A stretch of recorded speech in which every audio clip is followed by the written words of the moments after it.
Hello YouTube, my name is Nero and today we have some Call of Duty Ghost and we're playing a bit of domination on the map Octane today. Running around with that Golden Ripper, and it's pretty good gameplay. It's a rather long gameplay, but I hope you guys stick around and enjoy it. The ending is funny. I'm playing with a full party of subscribers as well as myself, of course, and that was just a good time. I was playing with subs past couple mornings actually with the new Invasion DLC. I've been inviting subscribers into my lobby, and then we would all just go in there and we all go play together, and we've done that for the past few days, and it's a whole lot of fun. I don't think we've ever actually lost a match ever since, I started partying up with subscribers, which is great because all my friends I usually play with, you look at my Black Ops 2 videos or my Modern Warfare 3 videos, I have like this core group of friends that I play with all the time, but every single one of them has quit playing Call of Duty Ghost. None of them really play it anymore.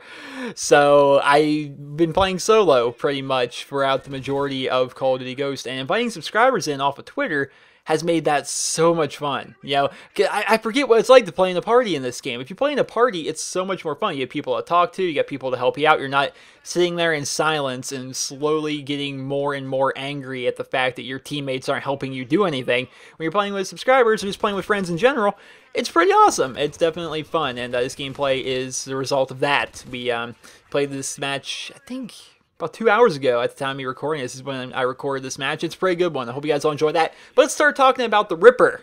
Alright, my first golden weapon here within Call of Duty Ghost. So let's talk about the gold camo. Let's talk about challenges and Ghost in general. So I don't really focus on the challenges in this game at all. It's definitely confusing. They've definitely taken a lot of things that kind of were standard in Call of Duty and changed them around a bit within this game. And that's not just challenges. I mean, let's talk about how much Call of Duty Ghost has changed things. I'm probably going to talk about this in another video, is the idea of innovation in Call of Duty and what's good and what's bad about it. But if you look at what Call of Duty Ghost has done and how they've changed things, they changed the minimap, they changed the kill feed, they changed the UAV system, they changed the challenge system, they changed the prestige system. They've changed everything. And for so many years, people have been saying, hey, we would really like some innovation in the Call of Duty series. And Infinity Ward's like, you know what? We got you. Let's try some innovation. And whether it's good, whether it's bad, that's all subjective and that's all your opinion. But they've changed a lot of things. So one of the things was the challenges. And to do challenges, I'm not even sure how it works entirely. Can you get challenges unlocked and complete them if they're not slotted? I know if you're going for a particular, let's say you're going for the ghillie suit, right? You have to get all those chrome barrel kills. You have to have that particular challenge slotted into your 10 challenge slots for it to actually count. Or if you're going for some kind of weapon patch, or if you're going for some kind of character customization, be it a new head or be it a new outfit, then you have to have that particular challenge slotted. And it was all really confusing to me. That there's like so much to pay attention to that I just never actually paid attention to challenges in this game at all. I just, whatever, screw it. If I get stuff, I get stuff. If I don't get stuff, I don't get stuff. And that's kind of been my mindset going into Call of Duty Ghost. I think part of that is the reason why it takes me so long to prestige in this game. If you think, for me, it takes me roughly 20 hours. If you guys could let me know exactly how long it takes you guys, or maybe not exactly, a rough estimate of how long it takes you guys to prestige. Actually, if you go into Call of Duty Ghost and you look at your different soldiers, like your different characters, which actively act as your prestiges, it'll tell you how long it took you to do every single prestige. And for me, it averages out to about 20 hours. Except for my third prestige where I just stood there. I was like, this is taking forever to level up in this game. It's kind of a grind. And I'm not really looking for a grind in a Call of Duty game, so I just stayed at third prestige for a long time until I eventually prestiged up in the fourth here. But yeah, I never look at challenges, and so I didn't get any gold camos. And a lot of people are wondering why in my gameplays I never have any gold camo gameplays aside from the gameplays that are sent in to me for Counter-Strike Saturday. And it's because I never pay attention to my challenges. I just haven't. And so I've been playing a lot more Call of Duty than usual over the past few days, of course, with the new Invasion DLC coming out. And so I looked at my challenges for like the first time, and I was looking at my guns especially, and I was like, wow, I'm actually pretty close to gold camo on a lot of different guns. There's just some of the more obscure challenges I need to complete. For example, the Ripper, which has completely just kind of consumed and changed the way I play Call of Duty. Especially in Ghost, because I only want to use this gun, it feels like. I really enjoy this gun. And I looked at it, and I'm like, wow, I have over 1,000 kills with this gun already? That was unexpected. And then I realized I have just about every single challenge done with the gun, aside from the red camo, which the red camo in this game is 150 kills with no attachments, which is, without knowing about it, you would never get that, because why would you not use an attachment on a gun? Because you can use 2 attachments on any gun in Call of Duty Ghosts and you'll be fine. That's how it works. It doesn't really affect the rest of your create class system, so why not use 2 attachments, right? So I had to do that. I did 150 kills with that. And the rest of it was, I need a few kills, like I'm going to say 5 kills at point blank range, which wasn't too hard to get. I just, they just kind of happen randomly. Occasionally you'll find someone that's, right up in your face and you kill them.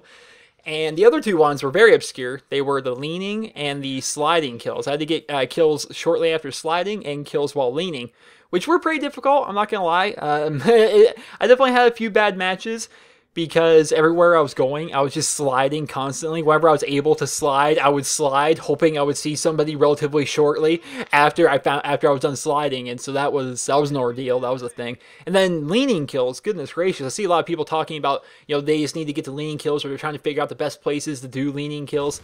For me, the best place to do it is definitely on the map Freefall. I'm going to say probably 15 in one match. Like, I got a bunch of kills that game, and a lot of them were leaning, which 15 leaning kills is actually quite a bit for one match. Especially considering people know you're there, they're going to come back for you, you're going to die, they're going to have to reset up somewhere else. So I did the lean kills, a lot of them on Freefall. And then the rest of them, man, like if you're playing on Warhawk, for example, there's a bunch of windows on Warhawk. You have one on either end of the street, as well as you got the drugstore one in the middle of the street. Let's say you want to pop your head out the window just to see if there's anyone in the street to try and get a quick kill. Instead of just popping your head out, lean out the window. Do that. Leaning kills actually didn't take that long. It's just that there's certain maps where it's really hard to do well.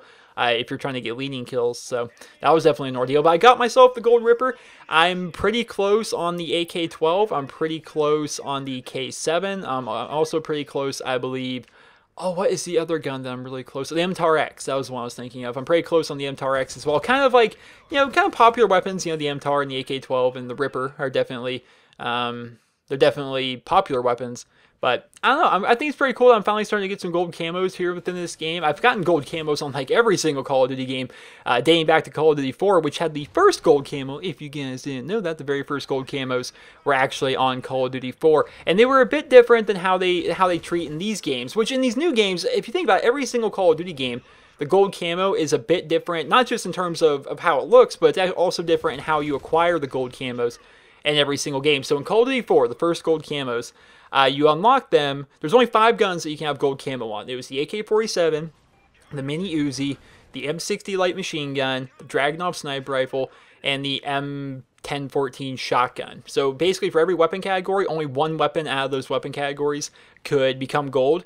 And the only way for you to get gold on that weapon was to complete every headshot challenge for every single weapon in that category. So for example, you wanted a golden AK-47 in that game, you need to get your 150 headshots with every single assault rifle in that game. The M16, the M4, the AK, the G3, the G36C, the M14, the MP44. You need to do all of it.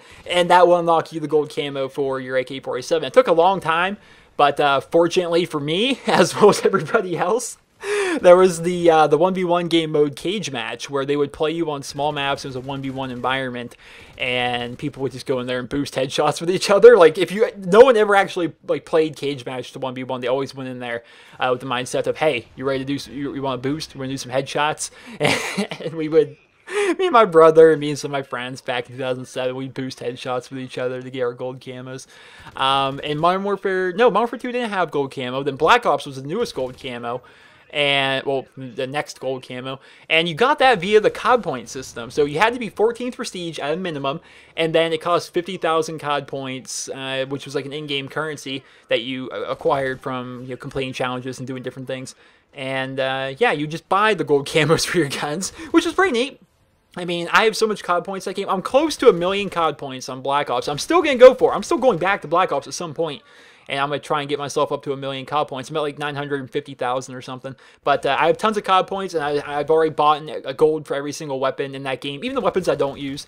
And then going from Black Ops to Modern Warfare 3, they had the new level up system for your guns. Like your guns had ranks, and that's how you unlock different things. Instead of like by getting kills or instead of getting a predetermined amount of kills or a predetermined amount of this, you just played with the gun, and that would level up your gun.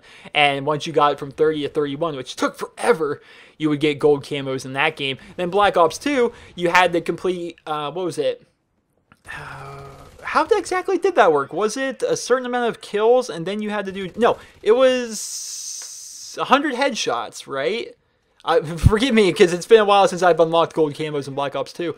Isn't it 100 headshots, I believe, and then that unlocks 5 or 6 new challenges, and within those challenges, you have to get like 150 kills, no perks, 150 kills, no attachments, get a 5 kill streak 30 times, kill the person that just killed you, like get a revenge kill, however many times, 30 times. It was pretty different. And then here in Call of Duty Ghost, you unlock gold camos, kind of similar to Black Ops 2, where you kind of just have to do a bunch of different kinds of different challenges all at once, but there isn't like a predetermined barrier of earn 100 headshots, then do these challenges. It's just do all of these challenges all at once.